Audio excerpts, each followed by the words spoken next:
Cookery சேனலை பார்த்து யார் வேணாலும் சமையல் பண்ணலாம். ஆனா சுவையான சமையல் பண்றது எப்படி?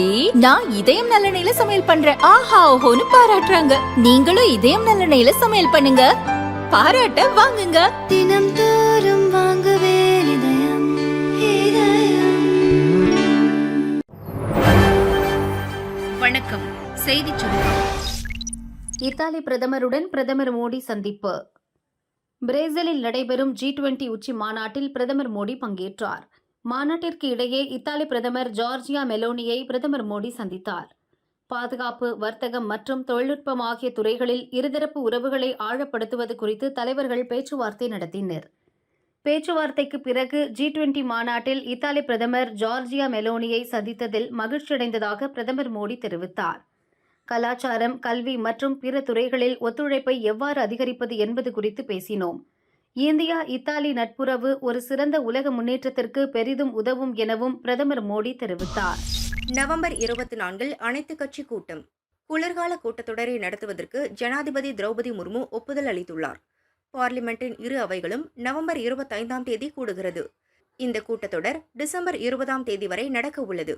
இந்நிலையில் பார்லிமெண்ட் வளாகத்தில் வரும் நவம்பர் 24ஆம் தேதி காலை 11 மணிக்கு அனைத்துக் கட்சி கூட்டம் நடக்க உள்ளதாக மத்திய அமைச்சர் கிரண் ரிஜிஜு தெரிவித்துள்ளார். பார்லிமெண்ட் கூட்டத்தொடரை சுமூகமாக நடத்துவது குறித்து மத்திய அரசு சார்பில் கோரிக்கை வைக்கப்பட உள்ளது. வக்பு சட்டத்திருத்தம் உள்ளிட்ட முக்கிய மசோதாக்களை நிறைவேற்ற மத்திய அரசு முனைப்பு காட்டி வருகிறது.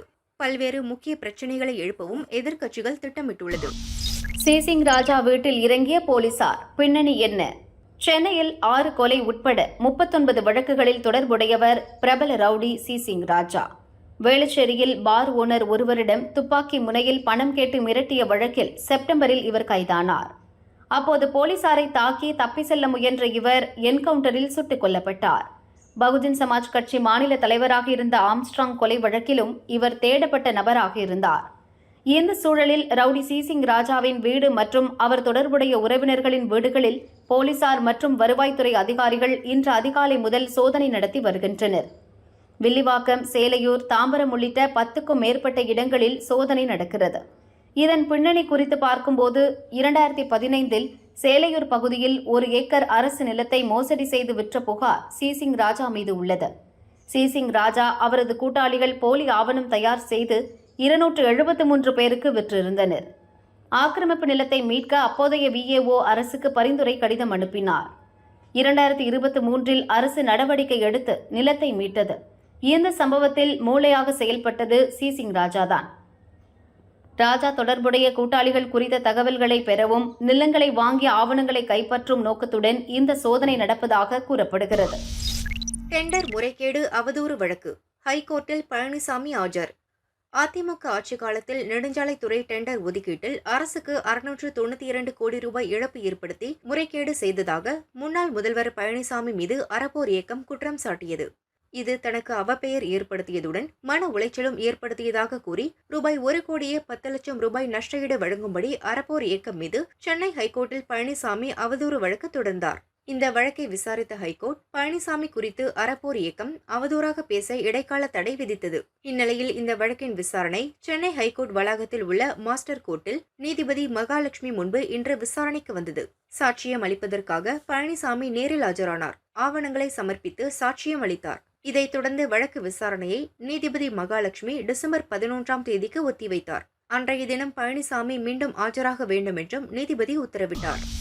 கத்தி குத்தில் காயமடைந்த டாக்டர் பாலாஜி டிஸ்சார்ஜ்.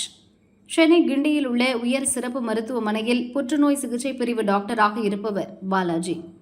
சில தினங்களுக்கு முன் விக்னேஷ் என்ற வாலிபர் தமது தாய்க்கு சரியான சிகிச்சை அளிக்கவில்லை என்ற கோபத்தில் டாக்டரை கத்தியால் குத்தினார். பலத்த காயமடைந்த டாக்டர் பாலாஜிக்கு அதே மருத்துவமனையில் 1 வாரமாக சிகிச்சை அளிக்கப்பட்டது. அவர் உடல்நலம் தேறிய நிலையில் இன்று டிஸ்சார்ஜ் செய்யப்பட்டார். நள்ளிரவில் டீ கேட்டு தகராறு. திருப்பூரில் 4 கைது. திருப்பூர் வீரபாண்டியைச் சேர்ந்தவர் பொன்ராஜ் அதே பகுதியில் பேக்கரி நடத்தி வருகிறார். அதில் டீ மாஸ்டராக மாரியப்பன் மற்றும் கணக்காளராக கோவிந்தராஜ் ஆகியோர் வேலை செய்து வருகின்றனர்.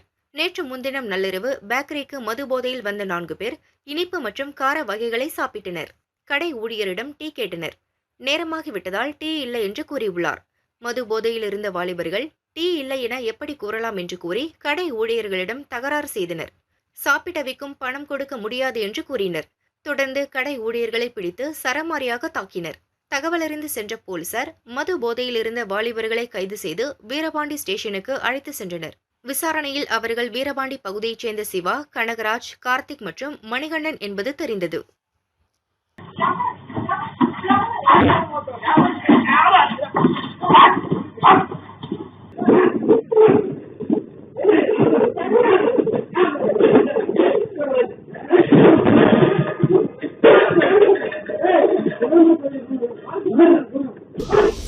இந்திரா பிறந்த நாள், ராகுல் கார்கே மரியாதை.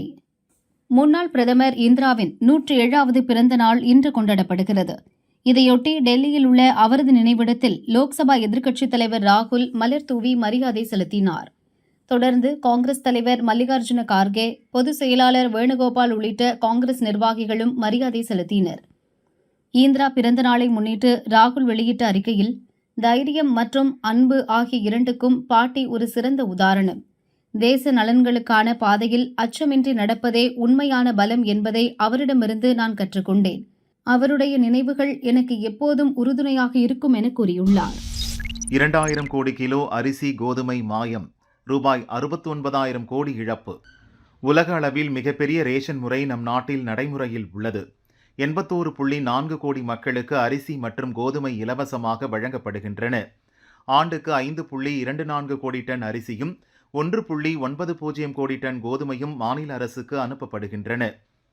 இதில் 28% அதாவது 2 கோடி டன் அரிசி மற்றும் கோதுமை பயனாளிகளை சென்றடைவதில்லை என ஆய்வு ஒன்றில் தெரிய வந்துள்ளது. 2022 ஆகஸ்ட் முதல் 2023 ஜூலை வரை அரசு அனுப்பிய பொருட்கள் மற்றும் பயனாளிகள் பெற்ற பொருட்களின் அளவை ஒப்பிட்டு இந்த அறிக்கை தயாரிக்கப்பட்டுள்ளது. அதில் கூறப்பட்டுள்ளதாவது, ஆய்வு காலத்தில் 5.24 கோடி டன் அரிசி அனுப்பப்பட்டுள்ளது. அதில் 3.57 கோடி டன் மட்டுமே பயனாளிகளுக்கு சென்றுள்ளது. 32% அரிசி பயனாளிகளுக்கு செல்லவில்லை.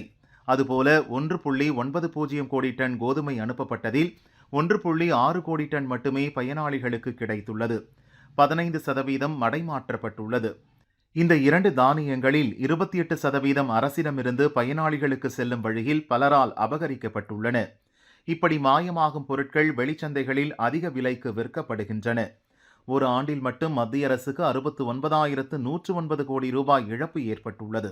அருணாச்சல பிரதேசம், நாகாலாந்து ஆகிய வடகிழக்கு மாநிலங்கள் மற்றும் குஜராத் காணாமல் போகும் தானியங்கள் பட்டியலில் முதல் 3 இடங்களில் உள்ளன.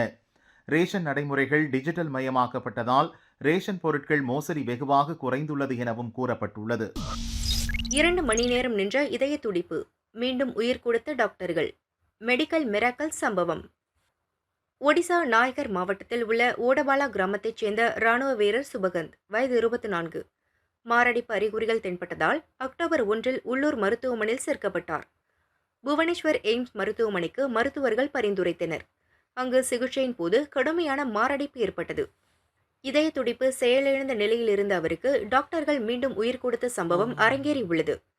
எய்ம்ஸ் நிர்வாக இயக்குனர் டாக்டர் அசுதோஷ் பிஸ்வாஸ் கூறியதாவது, 40 நிமிடம் அவருக்கு சிபிஆர் சிகிச்சை அளித்தும் இதய துடிப்பு வரவில்லை. ஒரு கட்டத்தில் எங்கள் முன் 2 வழிகள்தான் இருந்தன. ஒன்று அவர் இறந்துவிட்டார் என அறிவிப்பது, இன்னொன்று இசிபிஆர் எனப்படும் முறையில் முயற்சித்து பார்ப்பது. Extra corporal cardio pulmonary resuscitation எனப்படும் இசிபிஆர் சிகிச்சை அளித்தோம்.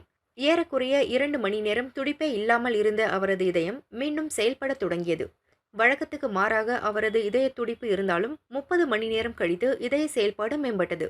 96 மணி நேரத்தில் இதய துடிப்பு பழைய நிலைமைக்கு சீரானது. கடவுளுக்கு தான் நன்றி சொல்ல வேண்டும் என கூறினார். சுபகந்த் தீவிர சிகிச்சை பிரிவில் இருந்து வெளியேறியுள்ளார். விரைவில் டிஸ்சார்ஜ் செய்யப்படுவார் என டாக்டர்கள் கூறியுள்ளனர். உண்மையில் என்ன நடந்தது என்பதை எங்களுக்கு கூறவில்லை. கடவுள் மீது நம்பிக்கை வைத்து பிரார்த்தனை செய்யுங்கள் என தொடர்ந்து சொன்னார்கள்.